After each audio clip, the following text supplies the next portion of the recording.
지금부터 거룩하신 그리스도 예수 이름으로 본 예배를 시작합니다. 주님께서 가르쳐 주신 기도로 기원 드리겠습니다. 하늘에 계신 우리 아버지여, 이름이 거룩히 여김을 받으시오며 나라가 임하시오며 뜻이 하늘에서 이루어진 것 같이 땅에서도 이루어지이다.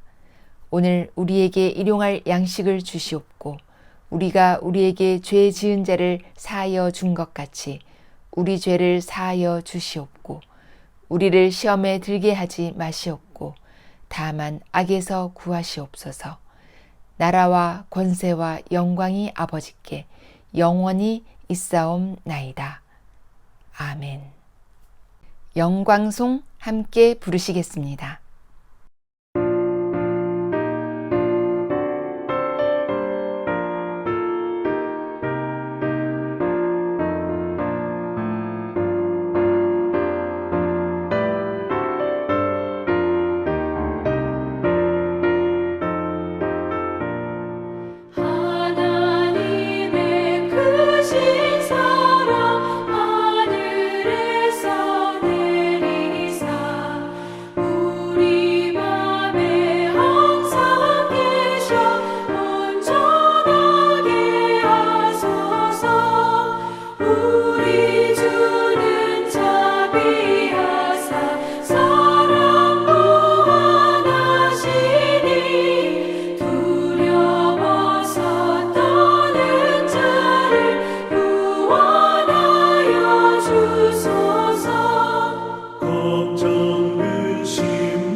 특별 찬양 하나님께 올려드립니다.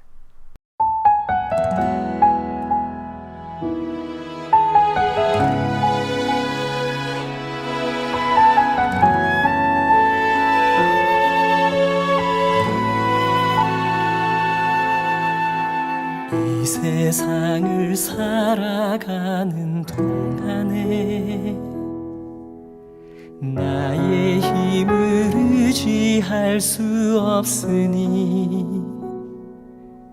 기도하고 낙심하지 말 것은 주께서 참 소망이 되심이라. 하나님의 꿈이 나의 비전이 되고 예수님의 성품이 나의 인격이 되고 성령님의 권능이 나의 능력이 되길 원하고 바라고 기도합니다.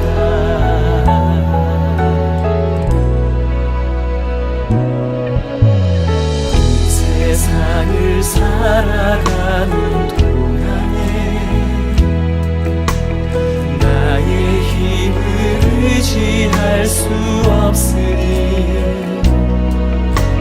기도하고 낙심하지 말 것을 주께서 참 소망이 되시니라. 주의 길을 걸어가는 동안에 세상에 거두지할 수 없으니 감사하고 낙심하지 말 것을 주께서 참 기쁨이 되시니라. 하나님의 꿈이 나의 비전이 되고 예수님의 성품이 나의 인격이 되고 성령님의 권능이 나의 능력이 되길 원하고 바라고 기도합니다.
비전이 되고 예수님의 성품이 나의 인격이 되고 성령님의 권능이 나의 능력이 되길 원하고 바라고 기도합니다. 하나님의 꿈이 나의 비전이 되고 예수님의 성품이 나의 인격이 되고 성령님의 권능이 나의 능력이 되길 원하고 바라고 기도합니다. 원하고 바라고 기도합니다. 원하고 바라고 기도합니다.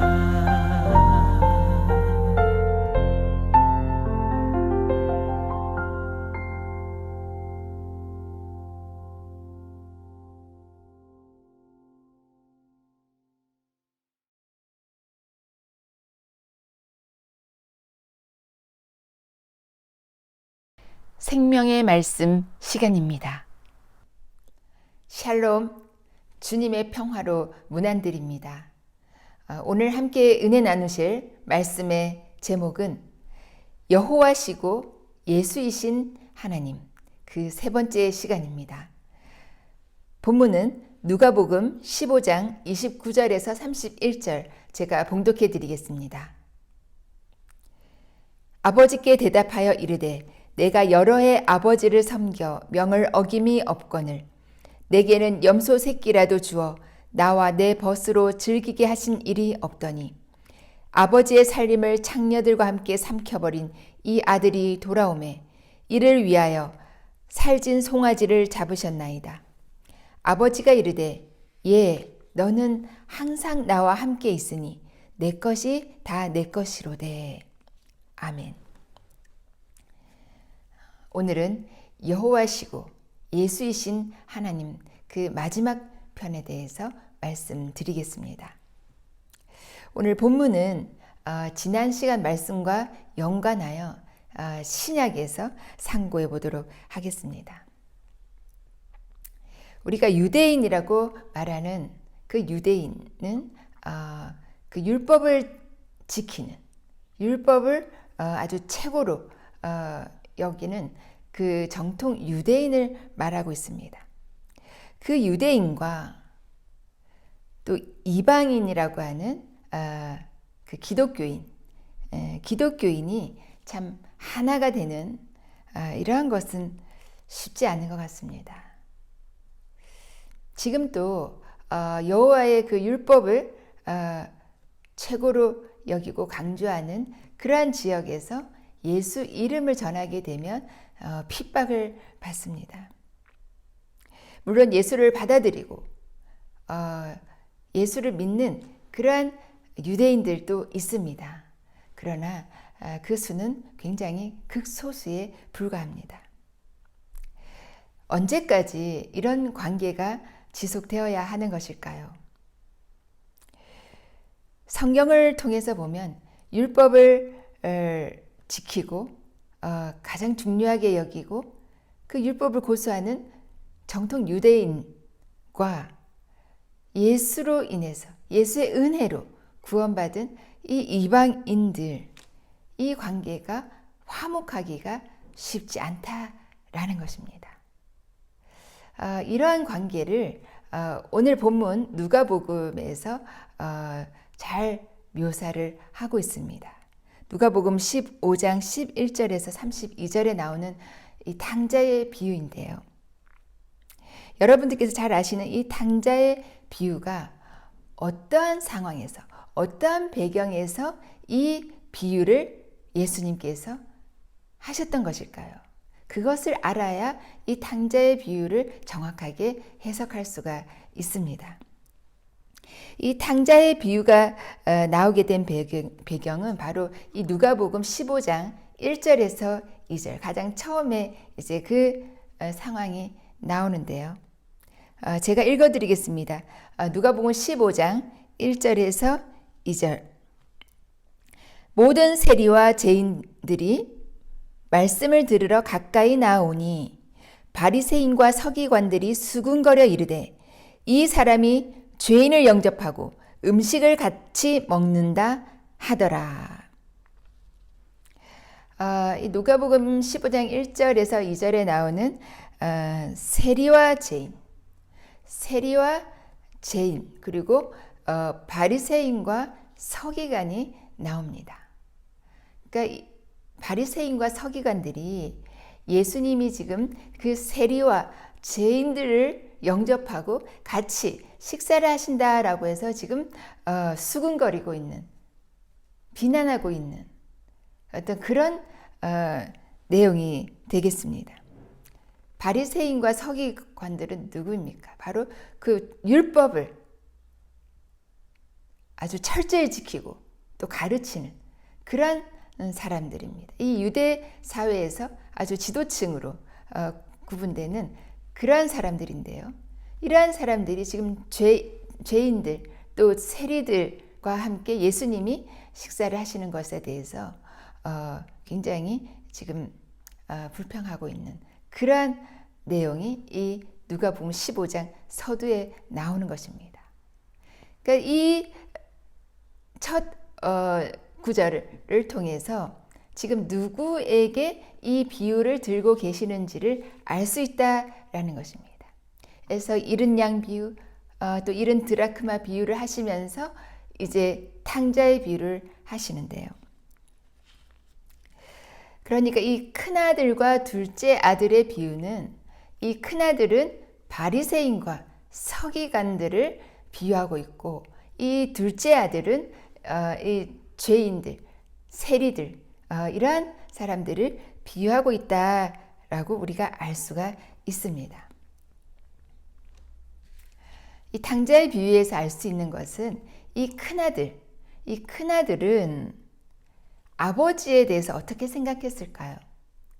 이 아버지에 대해서 굉장히 무섭고 두려운 분으로만 생각했던 것 같습니다. 아니, 그 아버지를 마치 상전처럼, 주인처럼 생각했다라는 것입니다. 그래서 누가복음 15장 29절에 내가 여러 해 아버지를 섬겨 어김이 없거늘, 여러 해 오랫동안 아버지를 섬겼지만 그 명령에 한 번도 어김이 없었다. 그 명령을 따르지 아니한 적이 한 번도 없었다라고 지금 이 아들은 말하고 있는 것입니다. 이것이 과연 아들의 자세일까요?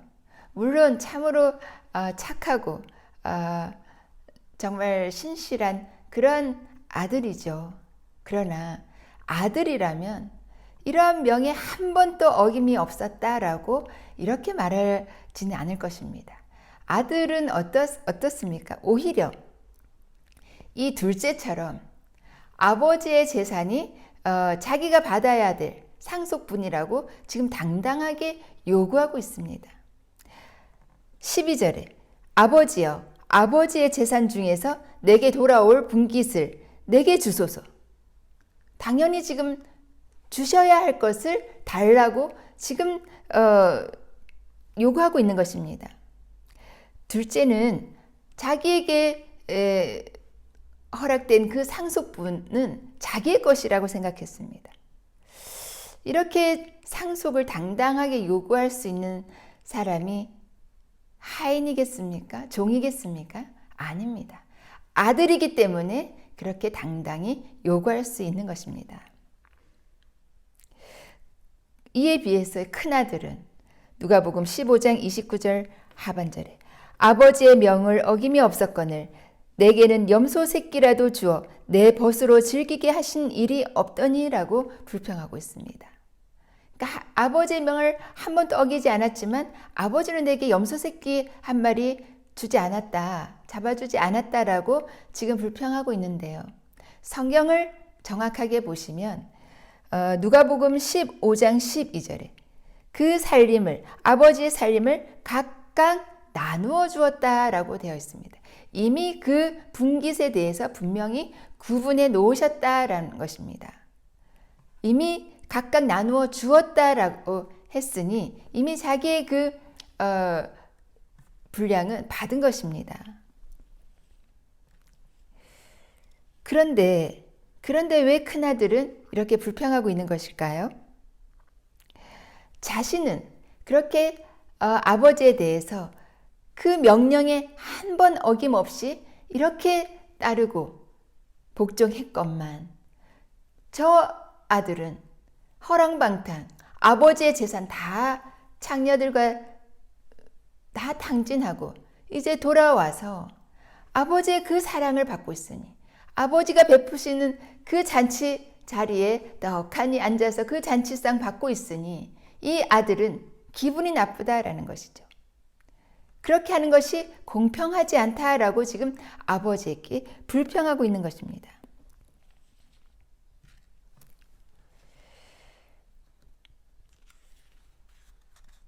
이 아버지가 이 불평하고 있는 그 큰아들에게 가셔서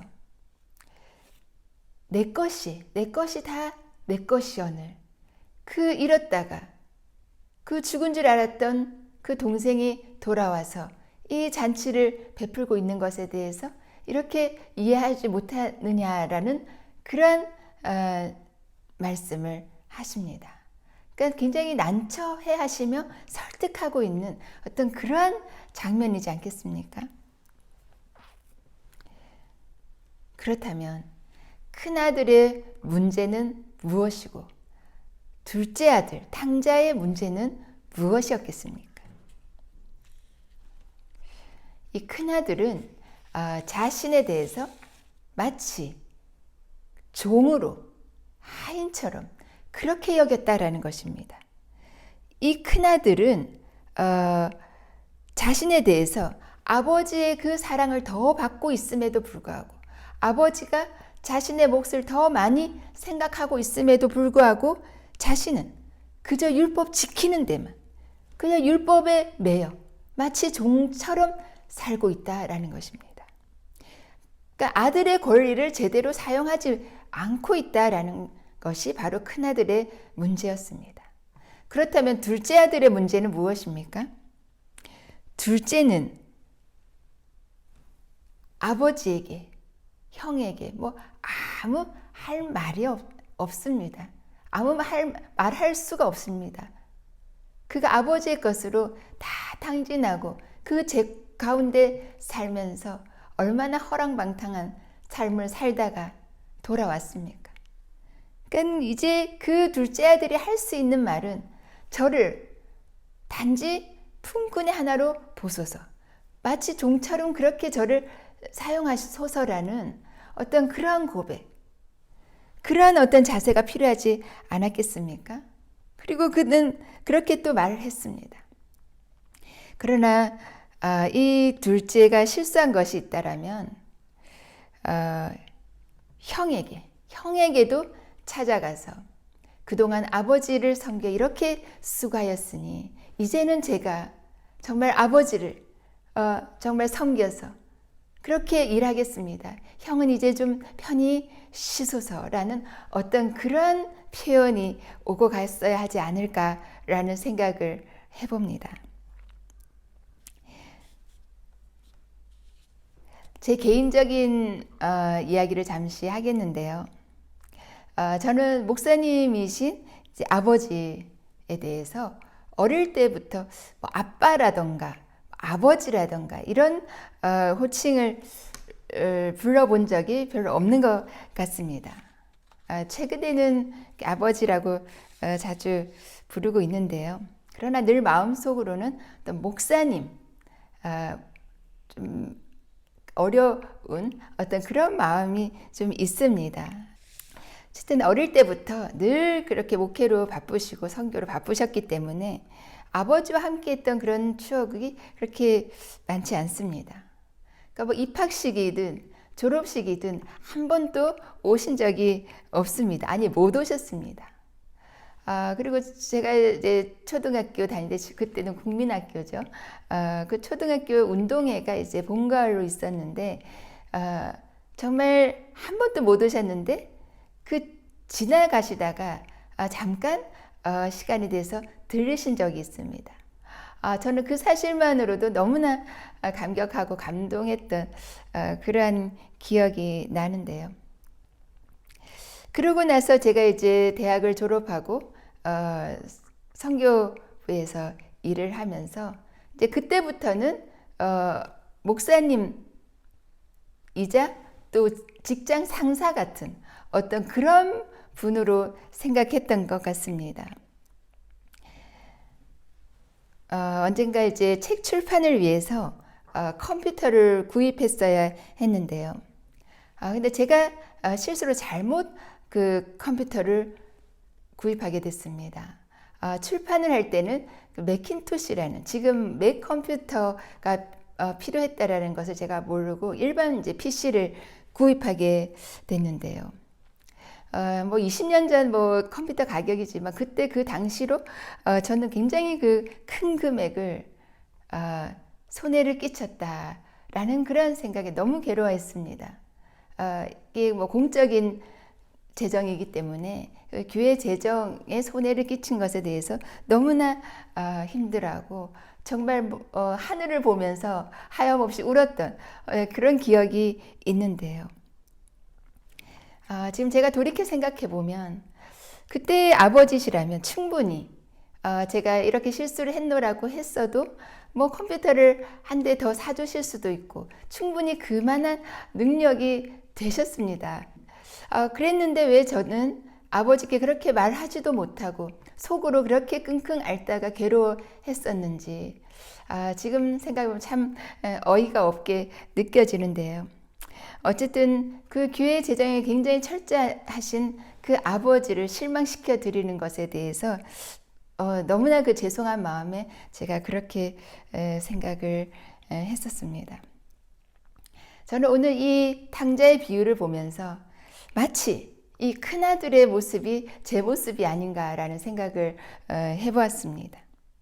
아버지의 사랑을 받는 자녀라면 아버지의 그 명을 어기지 않았다라는데 그 강조를 하기보다 아버지의 사랑으로 아버지를 사랑해서 그렇게 섬겼던 게 맞지 않는가라는 생각을 해봅니다. 마치 아버지를 상전처럼 그렇게 주인처럼 이렇게 대했던 그 큰아들이 마치 저의 모습 같아 보였습니다.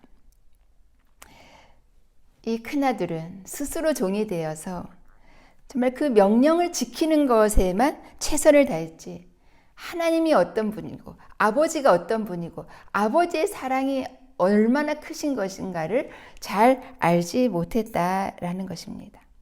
아들이 필요하다면 뭐 염소 새끼 아닌 뭐 소라도 잡아 주실 수 있는 그 아버지를 잘 몰랐다라는 것이죠. 유대인들이 아마 이런 모습이 아닐까 싶습니다. 둘째 아들은 어떻습니까? 아버지는 자신이 어떠한 잘못을 해도 다 받아주시는 분, 다 용서해 주시는 분으로 알았습니다. 그러니까 아버지의 재산을 다 탕진하고도 다시 아버지께 돌아온 것 아니겠습니까? 그리고 아버지가 해주시는 그 좋은 옷에 좋은 신, 그 가락지 끼고 그 잔치 자리에 앉아서 그 잔치상을 받고 있으니 그것이 종이라면 가능한 일이겠습니까? 바로 아들이기 때문에, 자녀이기 때문에 가능한 것입니다. 물론 그의 자세는 정말 나를 품꾼으로 보소서라는 누가복음 15장 19절의 그 고백, 그 자세가 있기는 했습니다. 그러나 이 동생이, 이 둘째가 조금 더 나아가 아버지께 대한 것 이상으로 그 형에게 정말 지금까지 이렇게 수고하였으니 이렇게 아버지를 섬겼으니 이제는 제가 마치 종처럼 아버지를 섬기겠으니 형은 이제 좀 쉬소서. 정말 형에게 그런 어떤 용서를 구했다라면 과연 그렇게 어려운 형과 동생의 관계가 되었을까라는 생각을 해봅니다. 그 둘째의 자세가 마치 우리 기독교인, 특히 우리 개신교인들의 자세가 아닐까요? 이방인들의 자세가 바로 이러한 둘째 아들의 지금 모습이 아니겠느냐라는 것입니다.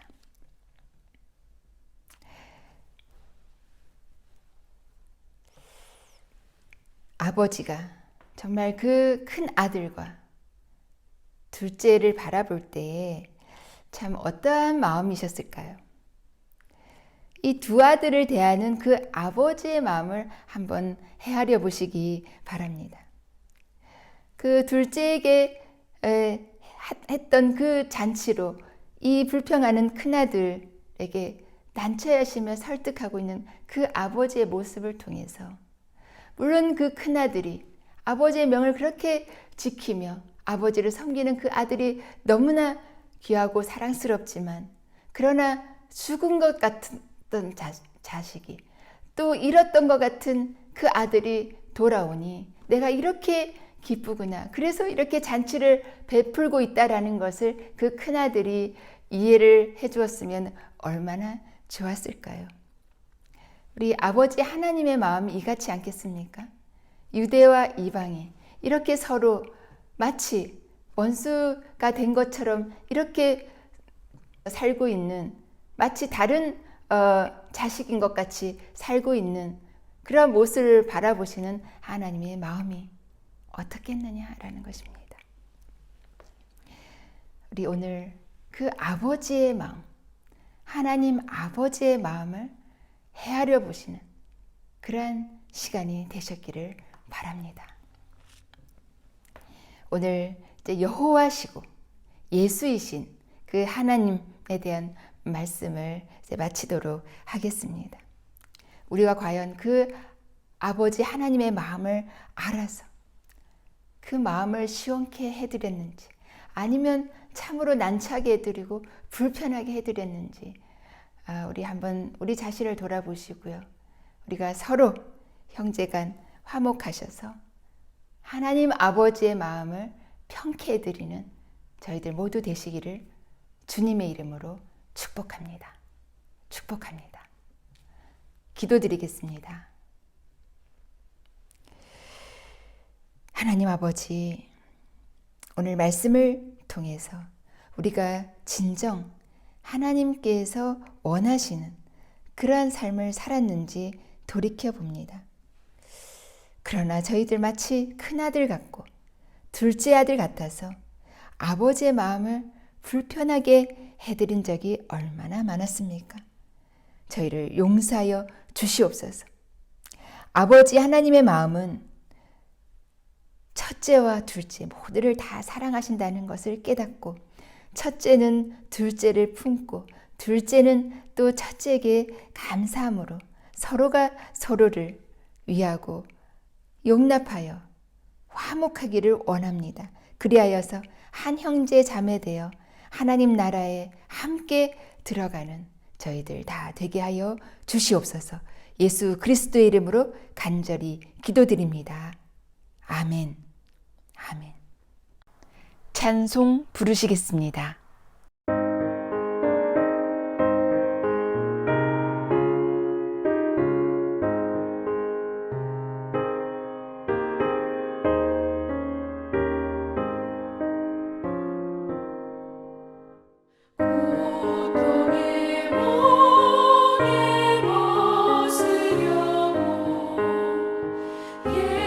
예수께로 나갑니다.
축도합니다. 이제는 우리 주 예수 그리스도의 은혜와 하나님 아버지의 그 크신 사랑하심과 성령님의 내주하셔서 말씀 깨닫게 해 주심이, 오늘 이 말씀 듣고 하나님의 뜻을 깨달아 하나님의 마음을 시원케 해드리기로 결단하는 주 산해온교회 모든 성도님들께 이제로부터 영원까지 함께 계시기를 간절히 축원하옵나이다. 아멘. 아멘.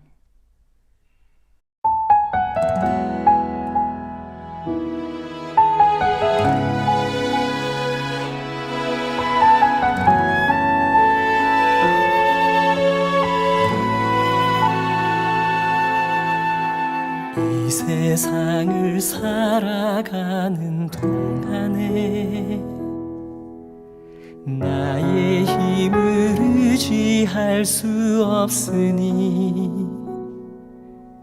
기도하고 낙심하지 말 것은 주께서 참 소망이 되심이라.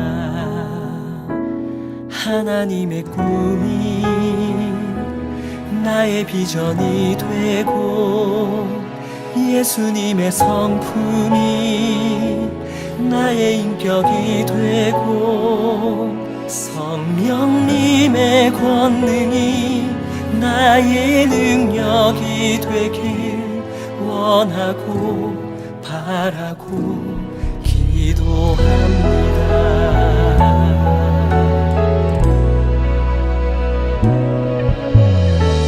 세상을 살아가는 동안에 나의 힘을 의지할 수 없으니 기도하고 낙심하지 말 것은 주께서 참 소망이 되심이라. 길을 걸어가는 동안에 세상에 거두지할 수 없으니 감사하고 낙심하지 말 것은 주께서 참 기쁨이 되시니라.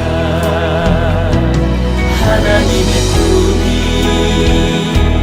나의 비전이 되고 예수님의 성품이 나의 인격이 되고 성령님의 권능이 나의 능력이 되길 원하고 바라고 기도합니다.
비전이 되고 예수님의 성품이 나의 인격이 되고 성령님의 권능이 나의 능력이 되길 원하고 바라고 기도합니다. 하나님의 꿈이 나의 비전이 되고 예수님의 성품이 나의 인격이 되고 성령님의 권능이 나의 능력이 되길 원하고 바라고 기도합니다. 원하고 바라고 기도합니다. 원하고 바라고 기도합니다.